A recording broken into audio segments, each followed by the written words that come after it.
오늘 말씀의 제목은 하늘아버지의 온전하신 것 같이 온전하라입니다. 우리 옆에 있는 분과 한번 크게 인사하겠습니다. 주님의 크신 팔에 안깁시다. 이렇게 인사하겠습니다. 시작. 주님의 크신 팔에 안깁시다. 아멘. 제가 한 꽤 오래전에 어느 이제 교회 성장 세미나에 갔는데 이제 Q&A 시간에 어느 목사님이 참석했던 목사님이 이런 질문을 했습니다.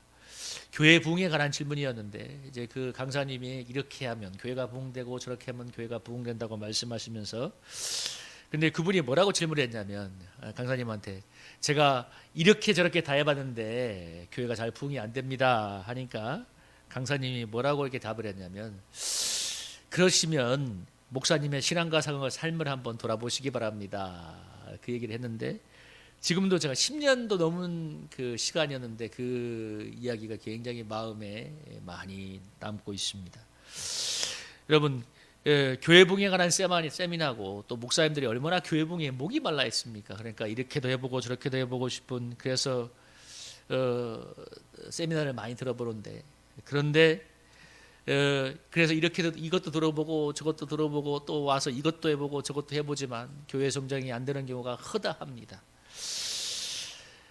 그런데 사실 저는 그 강사님의 답변이 정말 마음속에 깊이 남았습니다. 그러니까 이것도 해보고 저것도 안 되는데 하는데 한번 자기의 삶과 신앙을 한번 돌아보라는 그 말이 굉장히 마음에 왔는데 이 교회 성장에 대해서 얼마나 많은 방법론이 있는지 모릅니다. 뭐 제자 훈련, 성경 공부, 뭐 40일 캠페인, 뭐 우리가 매년마다 함께하는 이 다니엘 기도회도 있죠. 그게 교회 성장은 아니지만 어쨌든 좋은 프로그램인데. 근데 많은 경우 목사님들이 교회가 성장하고 부흥하기를 원해서 프로그램을 하지만 제자리 걸음인 경우가 허다하죠.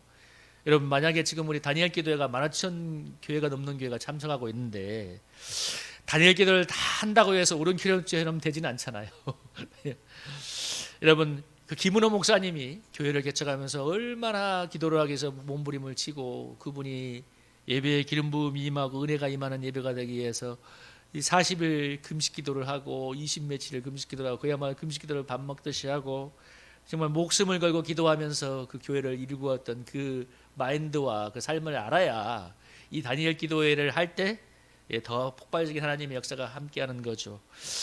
그러니까 그 김은호 목사님처럼 목숨 걸고 기도하고 목회를 했던 그 마인드가 있어야 거기 함께 가는 거죠. 그래서 그냥 물론 기도회가 참 다니엘 기도가 굉장히 의미 있고 유익하다는 거 저도 알고 기도회 동기부여가 되지만 그걸 한다고 해서 교회가 성장하는 것은 아니죠. 왜냐하면 만약에 그 마인드가 없다면 저도 서울교회를 부임하기 전에 세미나도 많이 하고 이런저런 것도 많이 배웠고 성경 공부도 많이 배웠는데 그래서 실제 선교단체에서 한 영혼을 전도하고 양육하는 것도 실전을 많이 해봤습니다. 제가 여기 혼자라도 나가서 노방전도를 할 수 있는 건 뭐냐면 제가 대학생 때 선교단체에서 수없이 캠퍼스에서 노방전도를 해봤기 때문에 그런 실전을 해봤으니까 그나마 나가서 할 수 있는 거예요. 그런데 제가 결과적으로 선교회 와서 목회를 하면서 느꼈던 건 뭐냐면 전에 배웠던 걸로는 교회 성장이 되지 않는다는 것입니다. 물론 뭐 전에 배웠던 게 아무 쓸모없는 게 아니죠. 설교를 한다든지 목양하는 데서 그것이 자양분이 되어서 오늘에 있는 건 맞지만 그리고 오히려 반대로 뭘 느꼈냐면 하나님이 이 과정을 통해서 교회를 성장시키려고 많은 예를 쓰는 것을 통해서 뭘 느꼈냐면 나 한 사람을 온전하게 세워가기를 원한다는 것을 많이 느끼고 있습니다. 정말 나란 사람이 정말 하나님이 기뻐하시는 온전한 목회자로 세워가기를 원한다는 것을 느끼고 있는데요. 오늘 그런 측면에서 오늘 우리가 살펴본 말씀이 굉장히 좋은 인사이트를 줍니다. 여러분 오늘 우리가 살펴보는 그 마태복음 5장은 너무나 사람들이 잘 알고 있는 그 유명한 산상수훈입니다. 마태복음 5장부터 7장의 내용을 산상수훈이라고 하는데요. 예수님이 갈릴리 호수 인근의 작은 산에서 올라가서 수많은 사람들 앞에서 설교한 내용이 바로 이 산상수훈이고 방금 우리가 읽었던 그 내용 중에 일부입니다. 그래서 산상수훈은 그리스도인의 삶의 윤리가 가장 잘 나타나서 뭐라고 얘기하냐면 성서 속의 성서라고 얘기하고 사실 산상수훈은 세상 사람들도 많이 알고 있는 내용 중에 하나입니다.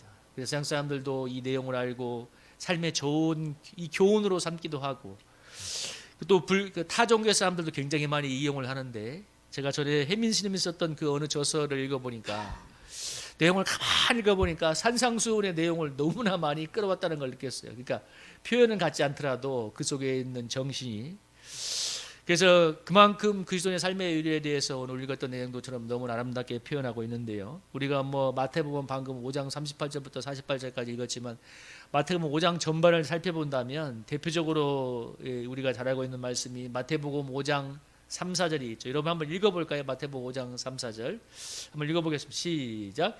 심령이 가난한 자는 복이 있나니 천국이 그들의 것이며 애통하는 자는 복이 있느니 그들이 위로를 받을 것이며. 마태복음 5장 22절도 한번 읽어볼 거예요. 한번 읽어보겠습니다. 시작. 나는 너희에게 이르노니 형제에게 노하는 자마다 심판을 받게 되고 형제를 대하여 나가라 하는 자는 공회에 잡혀가게 되고 미련한 놈이라 하는 자는 지옥불에 들어가게 되리라. 마태복음 5장 28절입니다. 나는 너희에게 이르노니 음욕을 품고 여자를 보는 자마다 마음에 이미 가늠하였느니라. 우리 이어지는 마태복음 5장 39절. 나는 너희에게 이르노니 악한 자를 대적하지 말라. 누구든지 내 오른편 뺨을 치거든 왼편도 돌려대며. 마태복음 5장 44절입니다. 시작. 나는 너희에게 이르노니 너희 원수를 사랑하고 너희를 박해하는 자를 위하여 기도하라. 이게 산상수훈정에 아주 예를 들면 마태복음 7장 같은 경우는 유명한 황금들이 나오죠. 남을 비판하지 말라. 비판을 받지 않는다. 비판하지 말고 너희가 남을 대접받고자 하는 남을 대접하라는 말들이 나오는데, 오늘 방금 읽었던 이런 내용들 너무나 높고 완전한 그리스도의 윤리이자 참 이를 우리에게 요구하고 있는데요. 왜냐하면 하나님이 높고 완전한 분이기 때문입니다. 그래서 하나님이 이 마태복음 5장 의 결론이 뭐냐면 하늘에 계신 너희 아버지의 온전하신 것 같이 너희도 온전하라는 것입니다. 하나님께서 우리에게 요구하는 수준이 뭐냐면 높고 완전한 수준이 하나님의 온전하신 것 같이 온전하라는 거예요. 참 그래서 우리가 읽어보면 너무나 아름답고 은혜되지만 사실 여러분 얼마나 어려운 경지입니까? 왼뺨을 맞으면 오른뺨을 대라고 할 때 전에 어떤 권사님이 그러더라고요. 그 말 듣고 나는 왼뺨을 맞으면 양뺨을 때릴 거야. 그게 사람의 마음이잖아요. 막 그 얘기를 하는데 너무나 진정성이 느껴졌어요. 근데 여러분 사람에게 정말 너무나 본성적으로 힘든 부분인데 근데 너무 아름다워 분명한 요구를 하고 있죠. 오늘 하나님께서 하나님의 온전하신 것 같이 너희도 온전하라고 우리 산상수훈에 결론적으로 얘기하고 있는데요. 하나님이 우리 그리스도인을 부르실 때 두 가지 소명으로 부르십니다. 그러니까 하나님의 우리를 부르신 목적, 우리를 향한 뜻인데 외적으로는 땅끝까지 이르는 복음 전도자의 증인의 사명으로 불렀고 내적으로는 예수님을 닮아가는 거룩한 분량에 이르는 거룩의로 부르셨습니다. 그래서 복음 전도와 예수님을 닮는 이 거룩한 두 가지가 함께 우리를 부르신 소명인데요. 우리가 왜 하나님의 온전하신 것 같이 온전해져야 되느냐면 그게 첫째는 그게 우리를 향한 하나님의 부르심이요 목적이기도 하지만 또 한 가지는 우리가 온전해지고 거룩해져야만 우리의 모습 속에서 하나님의 영광이 나타나고 전도의 문이 열리게 되기 때문에 그렇습니다. 그래서 거룩의 부름과 전도의 부름은 서로 상호 보완적으로 나아가는 것입니다. 제가 아까 서두에서 교회 성장을 하고 싶어서 애썼던 목사님이 했던 그 질문에 대해서 강사님이 했던 대답이 있었잖아요. 그렇다면 목사님의 신앙과 삶을 한번 돌아보세요. 10년이 넘은 어떤 전에 들었던 세미나의 내용인데 그 한마디는 지금도 기억에 남습니다. 그렇다면 목사님의 신앙과 삶을 한번 돌아보세요. 여러분 교회 성장의 방법이 많이 있지만 그 목사님이 어떤 목회자인가가 훨씬 더 중요한 거죠. 목사님 때문에 성도들이 은혜를 받기도 하고 교회가 성장하기도 하지만 반대로 시험 들어서 교회를 떠나는 경우도 부지기수가 있습니다. 말과 행동에서 상처받고 시험 드는 성도들이 너무나 많이 있는 것을 제가 보이는데 저도 그 중에 한 명일 수 있는데 목사님이 완전할 수는 없지만 그래도 예수님을 닮아가게 해서 몸부림치는 모습 속에서 성도들이 은혜를 받고 주님께 더 가까이 나가게 되는 것이죠.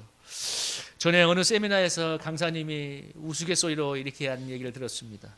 세무서장, 경찰서장, 목사님 세 분이 앉아서 식사를 하고 식사를 마치고 이제 식사비를 계산하는데 세 명이 다 구두꿀을 먹었답니다. 다 구두꿀을 먹는데 결국 누가 이겼냐? 목사님이 이겼대요. 마지막에 경찰서장이 먼저 구두꿀을 먹고 나와서 돈을 계산을 했다는데 우스갯소리죠. 근데 여러분 경찰서장, 세무서장, 목사님이 세 분의 공통된 특징이 무엇입니까? 다 대접을 받는 이치라는 거예요. 경찰서장, 세무서장 세상에서 다 대접받는 이치나요. 소위 말하는 권력을 휘두르는 기관의 장이니까. 근데 그 두 명을 이긴 게 목사님이라고 그 강사님이 얘기했을 때 여러분 우스갯소리로 하는 거지만 세상 속에서 목사님들의 이미지가 무엇인가에 대해서 얘기해 주는 거죠. 물론 여러분, 이름도 없이 빛도 없이 한 영을 위해서 섬기는 목회자도 많이 있고, 또 정말 삶의 자리에서 아름답게 섬기는 우리 그리스도인들도 너무나 많이 있는 것 또 알고 있습니다. 근데 정말 이 맑은 새마나를 미꾸라지 한 마리가 흙탕물을 만드는 것처럼 그런 것들이 너무나 참 도드라지고, 그건 개인도 마찬가지예요. 10가지를 잘하더라도 무엇인가 한 가지 작은 것 때문에, 그것 때문에 시험이 드는 경우가 너무나 많이 있어요. 어느 목사님이 목회를 잘하는데 이분이 부동산을 그렇게 잘한대요. 그래서 어느 날 다설교단장에서 부동산을 너무 잘하니까 우리 정택만 집산만큼 잘하나 봐. 그래서 부동산을 이렇게 팔고 교회를 매입하고 교회를 신축해서 뭐 인테리어를 이렇게 하면 교회가 좋아질 것입니다. 신나게 얘기를 하고 나니까 그날 그 얘기를 들었던 성도들이 뒤에서 하는 말이, 목사님이 그 부동산 사업을 하지 왜 목회를 했어? 성도들의 반응이 그렇더래요. 뭔 얘기냐면 물론 목사님이 부동산을 잘하는 게 죄는 아니지만, 우리 그 얘기를 하는 것들 아니면 목사님의 평소 모습 속에서 나오는 것들이 성도들에게는 그게 은혜가 안 되는 거죠. 부동산 얘기하는 게 죄는 아니지만 은혜가 안 되는 거죠. 그럼 오늘 예수님이 제가 산상수훈의 결론은 사실은 한 구절을 가지고 얘기하는데, 하나님의 온전하신 것 같이 너희도 온전하라고 할 때, 여러분 목사가 설교를 잘하고 뭐 여러 가지를 잘하는 것도 중요하지만 제일 중요한 건 뭐냐면, 우리 목사님이 먼저 순진한 마음으로 주님을 사랑하고 따라가는 그런 본을 보여줘야 한다는 것입니다. 그래야 세상 사람 여러분, 돈과 쾌락이 판치는 세상에서 우리 성도들이 주님을 따라가지 않겠습니까? 모든 그리스도들도 마찬가지인데요. 우리 그리스도들이 자기 일에서 성공하고 돈도 많이 벌고 목회자들이 교회 성장을 꿈꾸는 것처럼 그것도 중요하지만, 여러분 우리 성도들이 예수님의 장성한 분량, 예수님의 거룩을 닮아가는 것에 초점을 맞추는 게 가장 중요하고, 중요한 건 하나님이 그렇게 인도하고 있다는 것입니다. 그래야 여러분 우리의 모습을 보고 세상 사람들이 하나님께 영광을 돌리고 전도의 문이 열리는 거잖아요. 교회가 전도를 위해서 세상 사람들에게 뭐 담도 낮추고 뭐 문화적으로 친화되고 얘기도 하지만, 그러나 가장 중요한 것은 우리의 모습 속에서 주님의 모습을 보는 것입니다. 여러분 방금 읽었던 쭉 내용들 우리가 너무나 잘 알고 있잖아요. 여러분 왼뺨을 맞았을 때 오른뺨을 해줄 때 그리스도인은 다르구나 하는 것을 느끼죠. 근데 아까 권사님이 우스갯소리로 하지만 내가 왼뺨을 맞았는데 양뺨을 때리면 세상 사람보다 더하다고 말하겠죠. 그래서 뭔가 다른 것을 우리 것을 통해서 사람들이 주님께 문을 여는, 마음의 문을 여는 거죠. 여러분 오늘 우리의 말씀을 우리의 삶에 한번 적용해 보면서, 여러분 원수도 사랑하고 너희를 박해하는 자리에 기도하라, 이 주님의 높고 안전한 요구 앞에서 과연 우리의 모습은 우리의 모습을 통해서 예수님의 모습이 보여지고 하나님의 영광이 나타나고 있는가, 아니면 예수님의 모습을 가리우고 하나님의 영광을 가리우고 있는가 한번 돌아봤으면 좋겠습니다. 제가 요즘 개인적으로 많이 회개하는 것 중에 하나가 무엇이냐면, 전에 제가 지금 설교할 때도 그렇고 성도들의 먹고 사는 문제에 대해서 너무 아무것도 아닌 것처럼 얘기한 거에서 많이 회개하고 있습니다. 뭔 얘기냐면, 그냥 믿음으로 살면 되지 너무 쉽게 얘기했던 거에서 제가 많이 회개하고 있는 게 뭐냐면, 제가 일을 하면서 돈을 벌며 느낀 것이 뭐냐면, 정말 전쟁터 같은 세상에서 돈을 버는 우리 성도들의 삶이 얼마나 치열하고 얼마나 고민이 많은가에 대해서 느끼게 되니까, 요즘 저도 모르게 회개하게 되는 게 뭐냐면, 하나님 제가 먹고 사는 문제를 너무 아무렇지도 않게 쉽게 얘기했던 것 많이 회개합니다. 그리고 또 하나 제가 많이 기도하는 것 중에 하나가 뭐냐면, 저도 일하면서 피곤하고 스트레스가 쌓이면, 물론 혼자 있을 때이지만 운전을 할 때 저도 모르게 욕을 너무 많이 하는 거예요. 예를 들면 앞에 차가 조금만 버벅거리고 있거나 조금 나를 피곤하게 만들면 저도 모르게 그냥 욕설이 나와요. 근데 제가 요즘 마음이 서늘해지는 것은 뭐냐면, 그나마 나 혼자 있을 때는 그나마 제가 괜찮지만, 혹시 이게 버릇이 돼서 사람들 앞에서 욕이 튀어나왔을 때 얼마나 망극해질까 생각하니까 저도 모르게 막 마음이 기도가 나오더라고요. 이게 조심해야겠다. 전에는 제가 변화되었다고 스스로 자평했던 것 중에 하나가, 다른 사람을 비판하는 것은 많이 사라졌다고, 변화되었다고 생각했는데, 왜냐하면 여기 와서 담임 목회를 해보니까 전에 이분들, 특별히 이분이 위에 있는 담임 목사님들을 많이 비판했는데 그 비판이 정말 완전히 사라져 버렸어요. 왜? 제가 해보니까 알겠어. 그래서 비판은 많이 사라졌는데, 근데 요즘 생각해 보니까 그런 비판은 사라졌지만 이 정치 뉴스를 보면서 정치인들을 욕하는 비판하는 그 비판은 더 많아졌더라고요. 그래서 전에 주문사님이 늘 정치 이야기를 할 때 왜 저렇게 많이 하실까 싫어했었는데, 사실 저도 보니까 내 정치인수를 보면서 정치인들을 비판하고 있는 거예요. 그래서 내가 보니까 한 가지 느낀 게 있어요. 비판의 대상이 바뀐 것이지 비판이 사라진 게 아니었구나. 그러니까 전에 눈에 보이는 담임 목사님을 막 비판했다면, 물론 그것은 사라졌지만, 회개했지만, 근데 정말 하나님 앞에 내가 많이 기도하게 됩니다. 여러분, 제가 왜 이런 얘기를 하냐면, 하나님에 계신 아버지의 온전하신 것 같이 온전해진다고 성경이 얘기하고 있을 때, 우리 삶에 너무나 작은 것 때문에, 사소해 보이는 그 말 한마디, 부주의한 행동 하나 때문에 여러분, 은혜의 문이 닫힐 수 있다는 거예요. 목사님들이 그래서 교회에서 언행을 조심하고 조심해야 되는 게 그런 거죠. 저도 참 많이 기도하지만 참 쉽게 되지는 않지만 너무 중요한 문제. 우리 그전들도 마찬가지입니다. 뭐 어느 목사님이, 제가 그 주보에 거기서 애화로 썼지만, 신방 가서 성도님이 식사를 대접한다고 비싼 한우집에 데려갔을 때 자기 구역 식구 10몇 명하고 같이 가던데, 목사님 맛있게 식사를 하고 나서 한 접시를 먹자마자 바로 아무렇지도 않게 그 비싼 한우인데 한 접시 더요 얘기했다는데, 그 함께 먹던 성도들이 그 장면을 보고 마음이 심히 들었다는 얘기를 들었을 때, 어느 페이스북에도 우리 지인의 페이스북에 그렇게 얘기를 들었는데, 물론 목사님은 맛이 있으니까 기분이 좋아서 얘기했겠지만, 그 부주의한 하나 때문에 그 목사님의 언행은 페이스북에 오를 만큼 비판을 받게 되었습니다. 여러분, 오늘 우리가 오늘 성경에서 하나님에 계신 아버지의 온전하신 같이 온전하라고 얘기할 때, 우리가 크든 작든 우리의 삶에, 그래서 사도 바울이 데살로니가서 5장에서 얘기했잖아요. 악은 작은 모양이라도 버리라. 조금 더 확장하면 덕이 안 되는 것은 뭐예요? 절대 하지 않고자, 다른 사람에게 거슬리는 것은 우리가 변화받고자, 여러분, 몸부림을 치기를 소망합니다. 그러면 하나님이 뭐예요? 그걸 통해서 하나님의 영광이 드러나고 전도의 문이 열립니다. 왜? 다 그리스도인들은 다르구나. 이 목사님은 정말 다르구나. 여러분, 요즘 세상의 가장 큰 문제 중에 하나는 무엇이냐면, 여러 가지가 있지만 전부 다 다른 사람 탓만 한다는 거예요. 어느 누구도 자기가 잘못했다는 말을 하지 않는 세상이 되었습니다. 여러분, 야당은 여당은 야당을 비난하기 바쁘고, 뭐 지금 정권은 전 정권 잘못이라고 뒤집어 쓰기 바쁘잖아요. 그냥 아무도 자기 잘못에 대해서 진정성 있는 사과를 하거나 고치는 마음이 없어요. 그러니까 사회가 점점점 자기의 권리를 부르짖고 비판하는 데 익숙하지, 자기의 잘못에 대해서 돌아보고 고치려는 마음이 별로 없죠. 이런 그 세상 속에서 우리 그리스도인들이 살아간다는 것은 정말 힘이 듭니다. 제가 이 얘기 몇 번 했었잖아요. 우리 청년이 세상 속에서 섬기고 희생을 하고 할 때 뭐라고 얘기하냐면, 목사님 그건 괜찮지만 그걸 보고 호구로 여기는 게 너무 힘들어요. 그러니까 그렇게 하는 걸 바보로 여긴다는, 호구로 한다는 거죠. 여러분, 그게서 참 힘든 것도 사실이지만, 그래서 여러분, 우리 산상수훈의 말씀을, 우리 주님의 은혜가 임해야 실천할 수 있게 되죠. 근데 더 중요한 건 뭐냐면, 이 세상이 그렇게 악하고 이기적이고 죄악되지만 그 속에서 우리가 예수님의 모습처럼 온전해지고자, 주님의 거룩을 닮아가고자 애를 쓴다면, 그 속에서 정말 놀라운 하나님의 영광이 드러나고, 여러분, 전도의 문이 열릴 것을 확신합니다. 우리 주님이 말씀하실 때 너희를 하늘에 계신 아버지의 온전한 것과 같이 너희도 온전하라고 말씀하시는데, 여러분, 하나님께서 출애굽한 이스라엘 백성을 제일 먼저 인도한 것이 광야였습니다.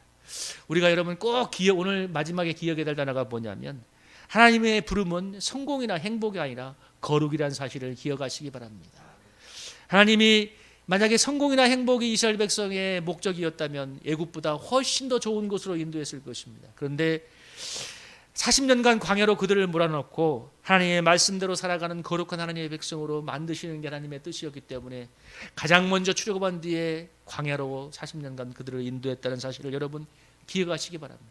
구약의 모든 성경의 역사나 구약의 모습은 우리의 구원의 여정에 대한 정말 좋은 교훈과 모본이 되는 것입니다. 하나님 우리를 성공이나 행복이 아니라 거룩으로 불렀다는 사실을 여러분 기억하고 돌아가길 바랍니다. 우리가 광야 같은 세상에서 하나님이 우리를 거룩한 백성으로 연단하게 하고 있고, 하나님의 온전하심을 닮아가도록 오늘도 내일도 인도해 갈 것입니다. 그것이 참 어려운 일일 수도 있고 참 괴로운 일일 수도 있으나, 그걸 우리가 그 안에서 온전히 세워져 간다면 하나님의 영광이 나타나게 되고, 틀림없이 나의 삶을 통하여 다른 누군가가 주님께로 돌아오는 아름다운 역사가 일어나게 될 줄로 믿습니다. 여러분, 우리 사랑하는 성도님들, 그 길을 아름답게 갈 수 있기를 주님의 이름으로 축복합니다. 우리 찬양하면서 우리 기도하기 원합니다. 찬송.